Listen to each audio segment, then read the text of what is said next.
हमारी पृथ्वी का उत्तरी और दक्षिणी गोलार्ध मौसम की विकृतियों से उलझा हुआ है।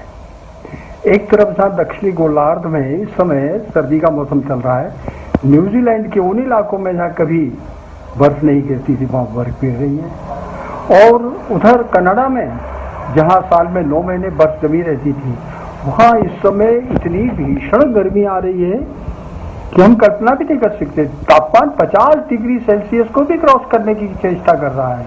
इतना तापमान तो यह मरुस्थल में हुआ करता है जो उस बर्फीले प्रदेश में हो रहा है। न केवल इतना ही, मौसम की विकृति का ही एक यह फल है कि देखिए वहाँ कैलिफोर्निया में भीषण आग लगी हुई है, ऑस्ट्रेलिया में आग लगी हुई है, और दूसरी तरफ आप देखेंगे तो चीन में भीषण इस समय बाढ़ आई हुई है। इस मौसम की विकृति का कारण क्या है, आइए हम इसको भी। पृथ्वी के चुंबकीय क्षेत्र का उत्तरी ध्रुव जो धीरे धीरे सरक रहा है, उसका मौसम से क्या संबंध है, यह अभी शोध का विषय है।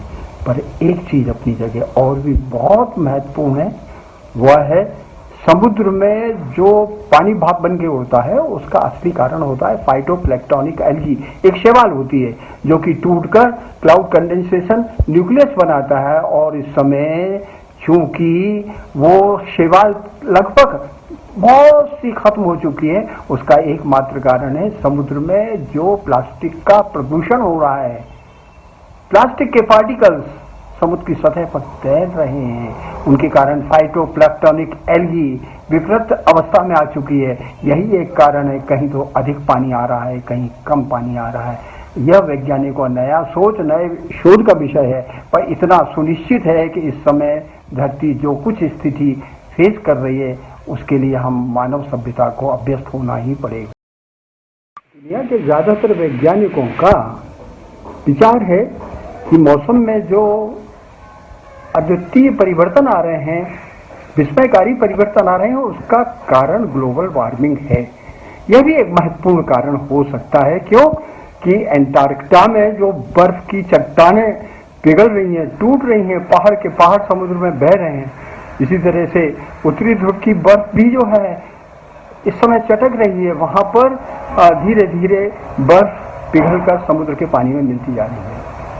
इसका जो सीधा संबंध है मौसम की विकृति से है।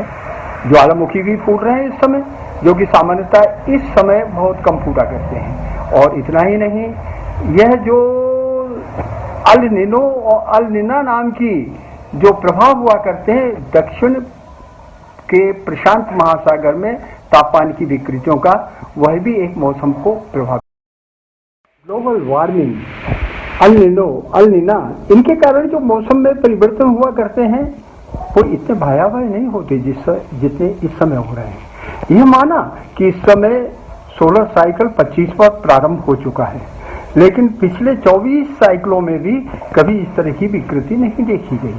और इसका एक ही महत्वपूर्ण कारण नजर आता है, वह है जो धरती का चुंबकीय उत्तरी ध्रुव है, जो कि कनाडा में स्थित था, धीरे धीरे धीरे सरकता हुआ वो सीधा चला जा रहा है साइबेरिया की तरफ, और विगत 5 वर्षों में बहुत तेजी से आगे बढ़ रहा है।